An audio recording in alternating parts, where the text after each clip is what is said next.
नमस्कार. चला आज आपण एका मस्त प्रवासाला निघूया मराठी संस्कृतीच्या अगदी हृदयात. आपण मराठी महिन्यांच्या या सुंदर प्रवासात सामील होणार आहोत आणि बघणार आहोत की प्रत्येक महिना आपल्यासोबत कोणता खास सण आणि उत्साह घेऊन येतो. आणि ही ओळ आहे ना, ती आपल्या या संपूर्ण प्रवासाचं अगदी अचूक वर्णन करते. विचार करा, जसं इंद्रधनुष्यात वेगवेगळे रंग असतात ना, अगदी तसंच प्रत्येक मराठी महिन्याचा स्वतःचा एक वेगळाच रंग, एक वेगळाच उत्साह असतो.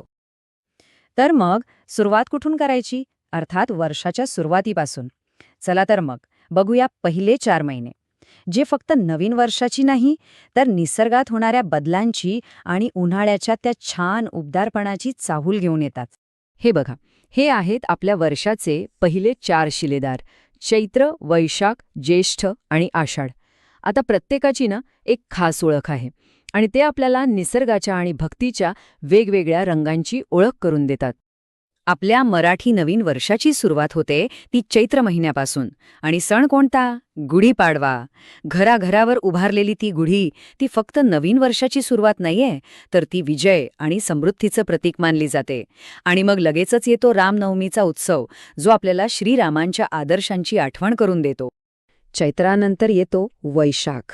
हा महिना कसाय माहितीये?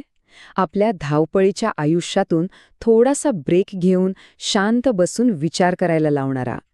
याच महिन्यात बुद्ध पौर्णिमा येते, जेव्हा आपण गौतम बुद्धांनी दिलेल्या शांती आणि करुणेच्या संदेशाचं पुन्हा एकदा स्मरण करतो. ज्येष्ठ महिन्यात येतो वटसावित्रीचा सण. हा सण आपल्याला खूप महत्वाचा संदेश देतो. स्त्रिया वडाच्या झाडाची पूजा करतात हो, पण त्या केवळ नवऱ्याच्या दीर्घायुष्यासाठीच प्रार्थना करत नाहीत, तर नकळतपणे त्या निसर्गाच्या रक्षणाचाही संकल्प करत असतात. किती सुंदर विचार आहे नाही का?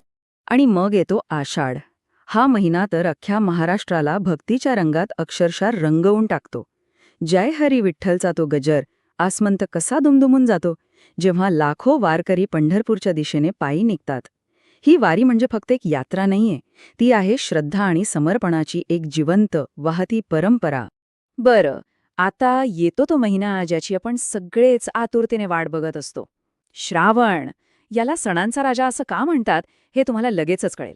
या काळात निसर्ग पण बघा कसा हिरवागार झालेला असतो आणि प्रत्येक घरात एक वेगळंच उत्साहाचं वातावरण असतं. अहो, या एका महिन्यात कितीतरी महत्वाचे सण येतात बघा. नागपंचमीला आपण निसर्गाबद्दलची कृतज्ञता व्यक्त करतो. राखी पौर्णिमेला भावा बहिणीचं ते अतूट नातं साजरं होतं.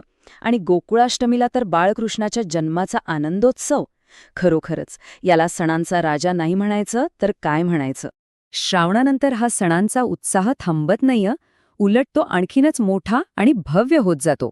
आता आपण त्या काळात प्रवेश करतोय जिथे महाराष्ट्रातले काही सर्वात मोठे आणि जल्लोषाचे सण साजरे होतात. भाद्रपद महिना म्हणजे आपल्या सगळ्यांच्या लाडक्या गणपती बाप्पांचं आगमन. गणपती बाप्पा मोरयाच्या गजराने अख्खा महाराष्ट्र दणाणून जातो. आणि या 10 दिवसांच्या उत्सवानंतर येतात महालक्ष्मी, ज्यांच्या आगमनाने घरात सुख समृद्धी नांदते असं म्हणतात. यानंतर येतो अश्विन महिना, जो 9 रात्रींच्या उत्साहाने भरलेला असतो. नवरात्रीमध्ये गरबा आणि दांडियाचा तो ठेका व आणि मग येतो दसरा, ज्या दिवशी रावणाच्या पुतळ्याचं दहन करून आपण वाईटावर चांगल्याच्या विजयाचा तोच संदेश पुन्हा एकदा देतो. आणि मग येतो कार्तिक महिना. हा महिना आपल्यासोबत दिव्यांचा आणि प्रकाशाचा सगळ्यात मोठा सण घेऊन येतो, दिवाळी. खरं तर हा सगळ्या सणांचा कळसच आहे, जो अंधारावर प्रकाशाच्या विजयाचं प्रतीक आहे. दिवाळी म्हणजे काय असतं? विचार करा.